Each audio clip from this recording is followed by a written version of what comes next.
So your own impact assessment for these reforms says that 250,000 people could fall into relative poverty because of these changes, including 50,000 children. How comfortable do you feel about a Labour government pushing that many people into poverty as a result of your cuts? Well, it all depends on how people respond to changes. And alongside the changes that we're making on eligibility to the benefits is really important change in helping people into work. And the more people that we help to get into work, then the better their earnings will be and the more sustainable the system will be in the future. So I think it's a good package. And I'm very happy to discuss it with colleagues in the week we've got between now and the vote. You mentioned the fact that you're going to help people into work, but PIP is not an out-of-work benefit. Many people who claim PIP are in work and say if you remove their PIP, they will no longer be able to work. That's the precise opposite of what you've just said you want to do.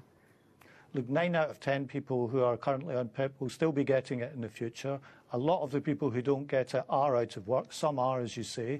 But it's important to remember that 9 out of 10 will still be getting it, and that even after these changes, the welfare bill will still be rising between now and the end of the decade. Well, firstly, that figure is disputed by those who are campaigning on this issue. But the point is, you're trying to help people to work, aren't you?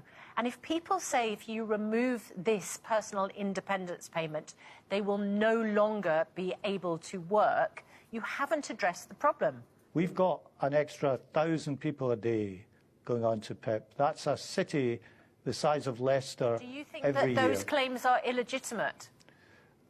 Look, I can't comment on any individual claim, but to comment on the system as a whole, as I say, 1,000 people a day, that's a city the size of Leicester going on every year, one new Leicester every year, not just this year, but the year after that and the year after that. And I don't think, as the party of Labour, the party of work, we can sit back and be relaxed about so many people going on to long-term sickness and disability benefits.